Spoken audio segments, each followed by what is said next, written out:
Fun dad fact number 1. Dad jokes are always much more entertaining to the person telling them versus the person receiving them. Welcome back, I'm Matt Howes, and this is Shits and Giggles, a podcast for dads.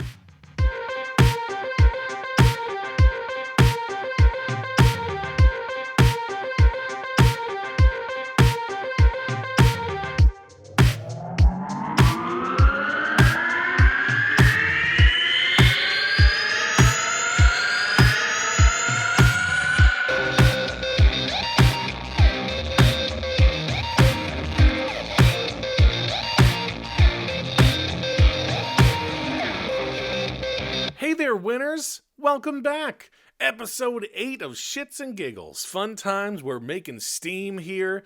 Gonna start regulating. Gonna start picking days that we're gonna have an actual once a week for sure guaranteed podcast. That day will be Tuesday, starting next week. Just a heads up on that one. Fun fact about me, I'm from Massachusetts. And I just want to tell you all a little story about my day the other day. If you know anything about people from Massachusetts, or specifically drivers from Massachusetts, you'll know that we tend to be a little bit more aggressive than those who are not from around our neck of the woods. And I do, and I have mentioned, I believe that I drive fairly often for a living, so I'm constantly in my car. Well, the other day, I was at a split on the highway. If you're familiar with the Californian sketch on the SNL, or if you're familiar with California in general, it was the 405-101 split. And I was in line to take my left to get onto the 405, and some dude in a truck rear ends me.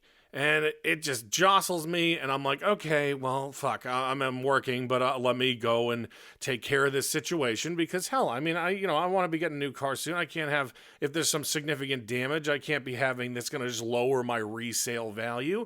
So, I honk at the dude, and I'm locked in traffic. There's a lane next to me that's going a different way on the 405, and so I see him kind of split into a little bit of the breakdown lane. He's got a pretty nice truck. So, I would be like, okay, cool. If there is some damage, why don't we just halvesies this for insurance? Let's call it a day. So he pulls in and stops on that little spot, the little, the off-ramp, the shoulder there. And I'm like, all right, cool. And I'm waiting from trying to get out. And all of a sudden, this asshole just drives on the off-ramp to drive away. Completely clean and clear. I'm caught in traffic. He's going. And I see his red truck. And I'm like, no, you know what? I'm like, I won't live. I'm usually pretty passive about a lot of things. And I'm like, I can't imagine there was a whole lot of damage. But if there was, I definitely didn't want to be paying for this myself. And then I thought about what my daughter would think if I had let something like this go. I do tend to let things go that I shouldn't from time to time. That's definitely something that I am guilty of. But I don't want to live in a world where people don't get their comeuppance from doing things. So I did what any happy Bostonian would do, is I gunned it into that lane. And I followed this guy at 80 or 90 miles an hour to catch up with him on a free, open freeway. And I got ahead of him, and I slammed my brakes on, and I swerved in front of him to make sure that he could not get around me, and I waved him off that highway, and we drove, and we got off that highway, and I basically shoved his car into a parking lot, and I am ready to come out guns blazing to start there and tell rain fire down upon you for dishonoring my vehicle. That's what I was planning on doing. It was going to be like that scene in the Boondock Saints. There was a firefight. But first thing he does when he gets out of the car, he's like, I'm so sorry, man. I'm so sorry. And, and I didn't even get to the point where I could have yelled at him, to be honest with you, because he really was genuine. And he was a normal dude, he's in a work truck, and I was like, damn it, because I was ready. I don't have there are a few moments in my life that I really want to lay into people. And this dude, I was really chasing up to him just to try and get his license plate to hit and run this fucker, like calling into the police and be like, hey, just so you know, this guy hit me and he drove away. That's illegal, right? But he comes out all apologetic, and I'm like, all right. So I put on my happy face again. I'm like, all right, man, let's just take a look and see what the damage is. So I go around the back of the car, and, he looks at his front end, and I'm like, oh, yeah, sure. Yeah, let's just check out your fucking car first. So I look at my back end. I have a ding on my bumper already on the left side. And so now I have an exactly the same small ding on my bumper on the right side. And it was next to nothing. All right, to be honest, it was not, for sure as hell, not worth going through insurance. He's like, oh, okay, well, man, what do you want to do? You want to go through insurance? And I'm like, look, I mean, do you want to go through insurance? I haven't hit my deductible yet. I'm like, have you? And he's like, no. And I'm like, you want to just do cash? Because this is not worth insurance. It's not. He's like, well, how much you think something like that would cost? And so I just look at it, and it's a scrape and a dent, and it's on my bumper. It's not on the frame of the car or anything. And I was like, $100. Dude opens his wallet, pulls out a crisp, fresh $100 bill, a nice fresh Benjamin. I believe it's Benjamin. The song All About the Benjamins, Baby would have me thinking that it would be Benjamin. But if it's not, that's okay. Anyway, pulls out the $100 bill, hands it to me, and I'm like, okay, well, good dad moment. I'm like, shake the man's hand. I'm like, good doing business with you. I get in my car, and I drive away $100 richer, and with $100 more peace of mind. And frankly, I definitely would never have claimed that through my insurance anyways. And to be honest, and this is for future reference for any assholes who want to do the hit and run thing, to be honest, if he had just stayed in the pullover lane and I had gotten out of my car and saw the scrape and I didn't have to chase this man like the devil down the highway, I would have probably just said, fuck it, it's not that bad. And I would have moved on with my day. But no, the fact that I had to chase this person down a freeway, highway, freeway, whatever, made me really just say, you know what, you owe me. This is the $100 for diverting my time. But I just had to get that off my chest. I'm going to live in a world where my daughter doesn't take things for granted, and my daughter doesn't just let everything go when justice needs to be served. That being said, I have a few other topics I'd like to talk about today, so I won't take up any more time about my personal experiences. I have a few, maybe a little darker things that I want to bring to light here. I mentioned I was in this Dads with Daughters group on Facebook, and it's a real good resource for support and just, some kinds of little shit talking, people talking about sports teams right now. We got the football season starting up, but there's also a lot of bitter posts that just make me really sad as a human being and especially as a father. And I kind of want to go into, I mentioned in a previous episode equal representation for dads, and I kind of want to drill this in here. Not equal representation necessarily, but the fact that we have people out there who, and I guess this could be for dads or moms, husbands or wives, it doesn't matter. It's really in regards to separation and divorce is what I'm going into right now. There are so many people on this group that are in very poor situations, and just referencing a few of them, some people are having their kids they're not allowed to see their kids. Their in-laws are trying to keep their trying to split their family up, all kinds of really shitty family situations, which just, going back a little bit here, I'm a kid of divorce. My parents got divorced when I was young, and my mom raised us very well. She was always there for us, and she needed us. My dad was around he was the weekend warrior, and he did the best he could, I guess. But there was never a point in our lives where we were being used as bargaining chips, where one side was poisoning us against the other. And if you live in a world where you think that that's an appropriate thing to do for your kids, you are a goddamn psychopath. Regardless of anything, I want it to be known that the kids should never be involved in your petty, shitty disputes. I specifically remember an experience from my childhood where my dad didn't want me watching so much cartoons in the morning when we'd stay at his house. And, so I would be sick I'm sick, I don't want to go over there. And after a couple weekends of that, it would be like, hey, I remember my dad calling saying, hey, you can watch TV. I just want to see you. So, you know what I mean? Like, that's just me just being a kid. It wasn't about seeing my dad or anything like that. The gravity of those situations don't hit you when you're that young. But like, it's just, he wanted to see me. And in this world, there are shitty fucking parents out there, mothers and fathers. So I'm coming at this from the point where a lot of this stuff I'm seeing in this dads with daughters group. So just apply this if you have a shitty mother in your situation. Luckily, again, my mother was a saint. She raised us very, very well.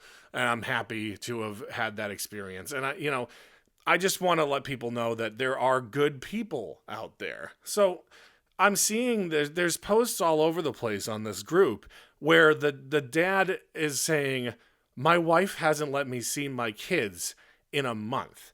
I don't know what to do. She has full custody. Stuff like that. And look, I don't know the situation here between these people. But whatever politics, whatever arguments, even child support issues, if he's not paying, he could be a scumbag, a drug addict, and this goes again for moms as well as dads. As long as he is, not like an active drug addict, like having some trouble, going through some shit, the child has absolutely nothing to do with that. You can figure your shit out on your own time, but the kid is only going to know that, or especially if you're poisoning your kid against the person who's not helping out or pulling their share or is in the divorce, is only going to know that dad doesn't want to see me, or my dad never wanted to see me. And in some of these situations, it's not that. It's dad really does want to see you, and dad has been having a rough time, and he's been doing the best he can, but mom is not letting dad see you until certain contingencies are met. And yes, I am not saying skip out on child support. I'm not saying skip out on being like a better person or fixing whatever problems you have in your life. But the kid has nothing to do with that. Using a kid as a bargaining chip is the most vile, shitty fucking thing that you could ever do, because the kid doesn't know what's happening. And the person you're using it as a bargaining against for sure knows what's happening, and there's nothing that they can do about it. And so they have to live with it while they're getting their shit together, and hopefully there are dads and moms out there who don't care about their kids. That's a fact. That's a proven fucking fact.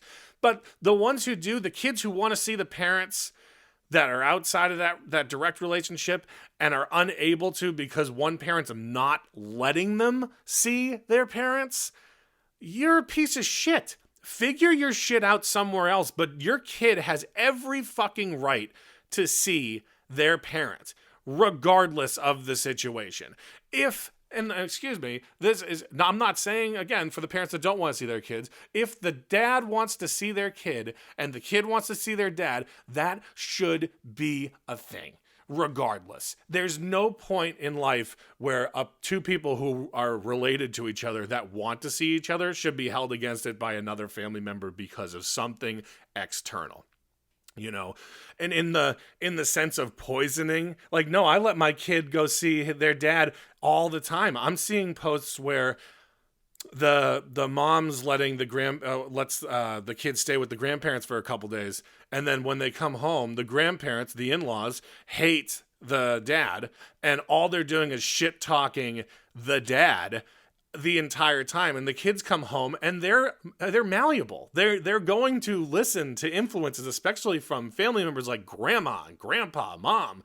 They're going to. And now this kid, and I don't care what your personal preference is if you don't like your in-laws, you don't like your son-in-law, your mother-in-law, who cares? You can take that out on your own time. Don't let your kids be your warriors in that battle, because those kids know nothing but love for their parents. And that's all that should matter. But no, you have people, and it's moms, dads sometimes too, and it's all kinds of things where, and this is where I'm saying that we don't get equal representation as dads sometimes. Most of the time, full custody gets given to the mom, even if that's not the best interest for the kid.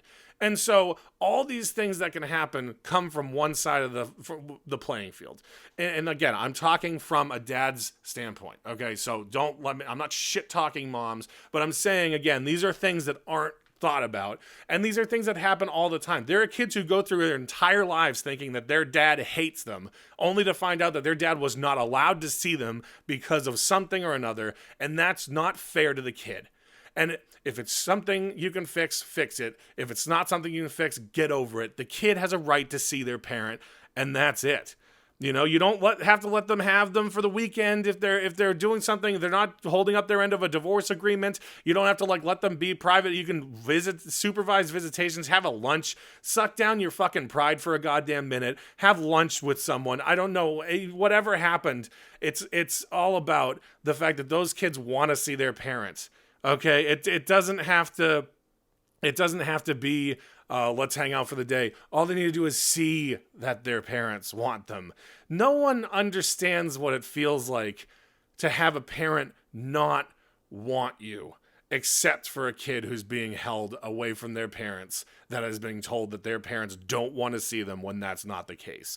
And you're doing irreparable damage to a child when you engage in this kind of a battle, using your kids as these tokens, poisoning them against them. You know, it's just, I was reading an article, and I'm not sure how many states this applies to because I just found this on the internet. The website was legalmatch.com, and I looked up father's rights. And this is ridiculous. So if the biological father has no legal right to see their child without a court order, legally there is no presumption of paternity. This means that unwed fathers are not by default assumed to be biologically related to their children. So if you aren't married in wherever this law specifically, and it's in the United States, so it doesn't really matter, and I don't care where it is, this is a shit law. The mother has all the rights in the world, and the unwed father in this situation is not even assumed to be biologically related to their kid. Like, that's just fucking ridiculous. I just want to point out that I love everything about being a parent. I know that there are so many other parents out there who feel the same way. And sometimes your relationships aren't going to work out. Things happen. There are people out there who have had happy lives their entire lives, and then something really bad like a divorce hits them, and they've never felt that kind of a thing before. And it rocks their world. And it's just part of life. It's just a part of life. Sometimes things don't work out. You have to explain this to your kids at some point, regardless of what's happening. But you do not need to take them into your tornado of chaos when you are fighting and having an awful divorce or a custody battle. Like, there should never be a custody battle in the sense of you will never see your kid again. Okay? Like, that is just a horrific statement to say in the first place. But I just want people to know out there that there are dads that are being held away from their kids. They're being told, their kids are being told that they're deadbeats and they're not doing things. And all these kids know is what they're being told. Why would mom lie to me? Why would grandma lie to me? Why would grandpa lie to me?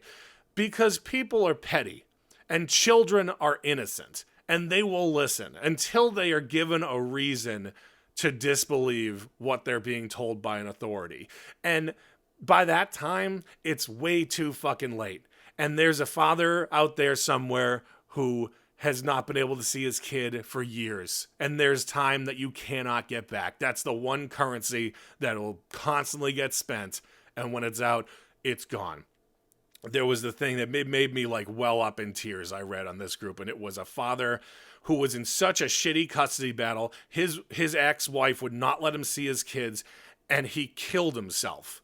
Which, again, that's not winning the battle, but guys are supposed to be these emotionless robots that people talk about where we just don't care as much about things as moms do, and women are much more sensitive than men. No, if you kept me away from my kid, and obviously my wife and I are very happy And, you know, and not that we're fine, but if something like that were to happen, we've talked, if there was ever to be that kind of a situation, it would never be a question as to being able to see Penelope, because that is just every parent's right is to see their kid.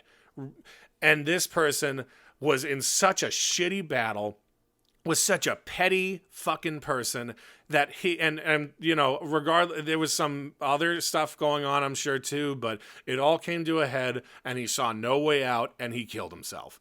And so if that's the result that you want to have because you're going to poison your kids against their fathers, you just go right ahead and I hope you can live with yourself. But that's just pretty bad in my book. I just wanted to bring that up. It really burns me to see some of these, and I'll type out my support for them, you know, thoughts and prayers. But there's nothing that we can do from an outside perspective. The only thing we can do is learn as humans not to take other people into our bullshit with us. So that's that when it comes to whether or not a parent should ever have the rights to see their kid taken away from them.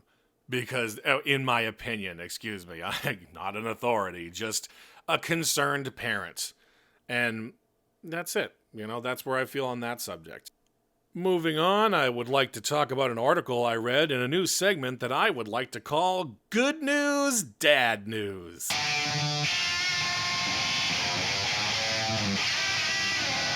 And I mean, well, maybe I'll put some production on that. Who knows? We'll see. Who knows? Maybe there'll be production on it already because I'll edit this later and I might just get frisky and do that. But this would be more in the bad news section of the good news, dad news. But I just came across an article. It was, do you remember the guy that left his twins in the car? They died in the hot car. He left them in there all day. Awful, horrible thing. And I just stumbled across an article that came out on the 27th in USA Today. And it's that attorney is asking that the charges against the dad who left his kids in the car and they died. They were in the car for over 8 hours, mind you, and they died. They were 1 year old, almost 1 year old. The attorney is asking that the case be dropped against the dad because on the grounds of dropping the case against this man is going to bring awareness to the cause, the epidemic of people leaving their children in their cars. And over the last year or more, I think, as I've been, you know, my wife got pregnant, we actually were to have a kid, so my ears were listening, I guess, a bit more. I've been hearing these, what I could have only assumed to be joke articles about make sure to leave something very important in the back seat with your kids so you don't forget your child in the back seat when you're doing things and running on errands from day to day. Well, having my lovely daughter, I do believe she is the most important thing in my life, so I couldn't imagine if leaving, I don't know, a bottle of wine or my backpack or your purse in there would really affect me leaving my kid because I'm fully aware of them being in the car. And I may come off as a little judgy, and it's because I am, and I am allowed to be, because I feel like the one job we have as parents is to make sure our kids stay alive. You know, the biggest job, and then it's keep them off the drugs, keep them off the pole, but to make sure our kids stay alive. And I am sure that this man is very, very, very sad about what happened, because who wouldn't be? I forget, his name is Rodriguez, is his last name. Juan Rodriguez. And I'm sure he's floored and at the end of his rope. And as well he fucking should be. 2 of his kids are dead because of gross negligence. Criminal negligence. And you were telling me that you think, the attorney thinks that more awareness will be brought to this if you drop the case? Like, I don't fucking care if the case is dropped or not. I think this guy should spend some time in jail for sure. But I think there's enough awareness about this case. I think there's plenty of fucking awareness about this case. You left twins in the backseat of your car. You went to work. The story goes that he had dropped his 4-year-old off at daycare. And he usually drops his twins off with the 4-year-old, but he had forgotten. And I'll get to that in a friggin' minute. But I have a twin brother and sister who, I think they were born around the time I was 12 or 13. And they, at almost 1 year old, were for sure not quiet little mouses. And I don't remember a single time both of them went down together. And maybe the important thing that you left in the backseat was the other twin instead of one twin, the other one, because that's something important. I would feel if you have twins in car seats, that's the majority of your back seat. And when I walk away from my car, I always take a look to make sure I locked it, and I see in the back, I do, and this is little things, little tips. Here's a tip for you. If you're going to leave your kid in the back of a hot car, you're an asshole. Like, I understand people have a lot on their minds. They came up with this new term for it. And they're trying to raise awareness for something. I have it in front of me, called experts are using the term for this epidemic of people leaving their kids in their cars as forgotten baby syndrome. Okay. Now, here's a thing I guess I could do. I walk into a grocery store. I go shopping for $200-$300 worth of stuff, and I get to the register, and I just say, oh my God, I must have forgotten credit card syndrome. I guess I'll just take all these groceries home with me, and we'll just call it forgotten credit card syndrome. No. Forgotten baby syndrome is that people have gotten too fucking self-involved. Everybody's on their phones. Everybody's paying attention to, oh, I gotta get the new notifications. I gotta do this. And this is true. It is. I'm staring. People have their phones mounted. They're staring. They're texting and they're driving. And they're literally spreading their focus so thin that they're forgetting their fucking kids in their car, which is heinous. And I stretch the word. I would really want to reach and call this guy a scumbag. I know he's feeling horrible and remorseful. I'm not saying there was any sort of like, oh, it's cool, it's no big deal. But like, he's a scumbag in the sense of he left 2 kids in the car and now they're dead. Now, this forgotten baby syndrome is used, it's a term used to identify the phenomenon among parents of young children who believe their child is safe, only to realize they've left them behind, sometimes with fatal consequences.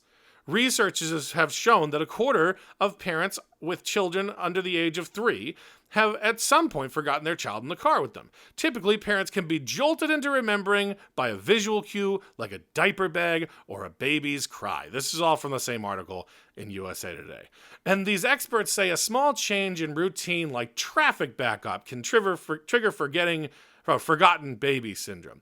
Now, on the day of the twins' death, Rodriguez dropped his 4-year-old at daycare before heading to Yonkers, where he would usually drop the twins at a different daycare center. So that's it. So he was dropping them at a different daycare center. So, okay, he wasn't that dumb. But apparently, there was construction that caused him to take a different route to work. And that's right. I forgot the last time I had my kid, I hit a speed bump where I don't normally hit a speed bump. And I just said, oh my God, I must have nothing else important in this car. Where was I going? Only to fucking daycare. It wasn't even like I drove to the store and back and forgot. There's no forgivable circumstance in this, by the way. But like, you're driving your kids in a morning routine that you do every day to daycare. You hit traffic, you forgot about your kids, and now they're dead. And not only are they dead, they sat in your they said it was 108 degrees in that car all day. 8 hours, and you come out at 4 o'clock, chipper, whistling, chirp, chirp, got that car going, and there you find your dead kids because you weren't paying attention.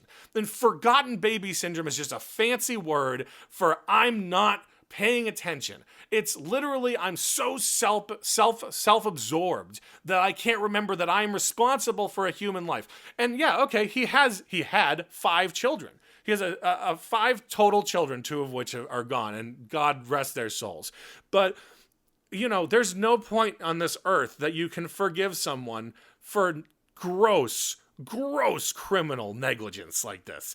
This is just heinous. And now you're saying that the way that you want to go about fixing, let's address the problem, the epidemic. Rodriguez has said that he's talked to lawmakers about this, and he's going to get something done. New things are going to be installed in cars that will have a sensor that will let you know your child's still in the car. Okay, that's great.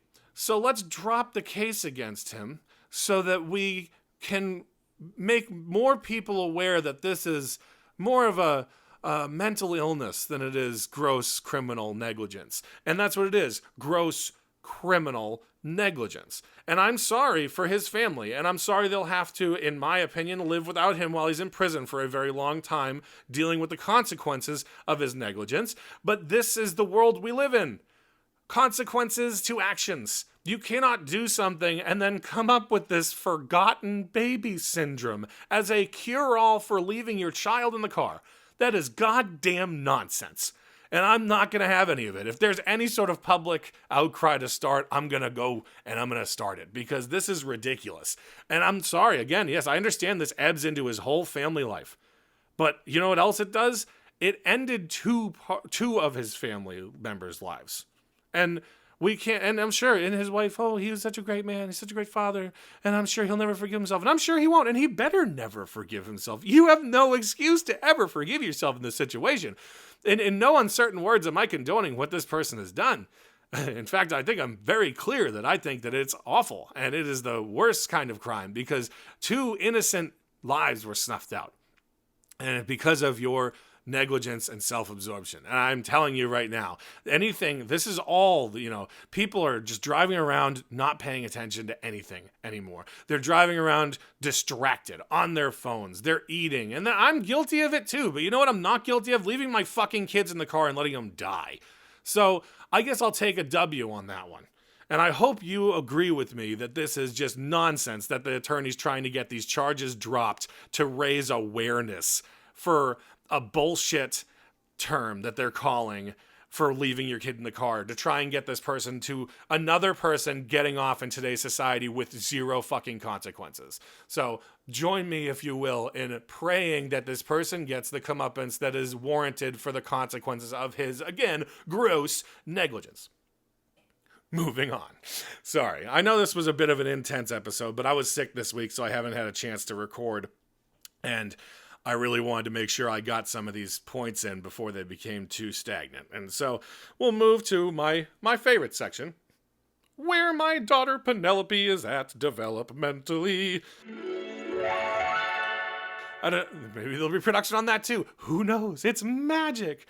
Honestly, again, these are so close together, not a whole lot of cool things going on. She is making these little noises in her sleep that are just adorable. I won't even try to mimic them, but she's like talking to herself in her sleep, and okay, I'll try. She's like, "Da, da," and stuff like that. And again, I'm the best. I can make perfect baby noises. I know. It's almost like that wasn't her. That was me. I know. And yeah, she's just, she's sleeping through the night now. It's great. She's hit that point where, I'm lamenting, or I'm ruining the day that there will be a regression that's coming, because I know that there is eventually a sleep regression, which I will go into full detail with you about soon. Lastly, I just want to bring to light something that brings me great joy and happiness. Seeing my daughter smile, making her smile, knowing that it's a genuine one from the bottom of her heart, it makes me want to just cry. I just say anyone who's a new parent or an existing parent will know that, holy shit, that smile is the most pure thing on this earth. So if ever you're thinking that there is something better than seeing your own child smile, I want to say you might be wrong, but I guess it's opinion-based. It makes my heart sing. So I'll try and post as many smiling pictures of her as humanly possible.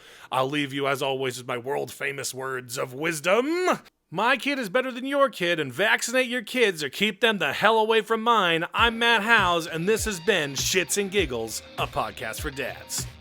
You've just listened to one dad's perspective on parenting. This show is not intended to be taken as an authority on how to raise your child. Did you enjoy the show? Don't forget to like, subscribe, and share on social media. You can find us on Instagram, Twitter, and Facebook at shitsandgigs42. Leave a review wherever you listen to your podcasts, or email us at shitsandgigs42@gmail.com. Thanks for listening. See you next time.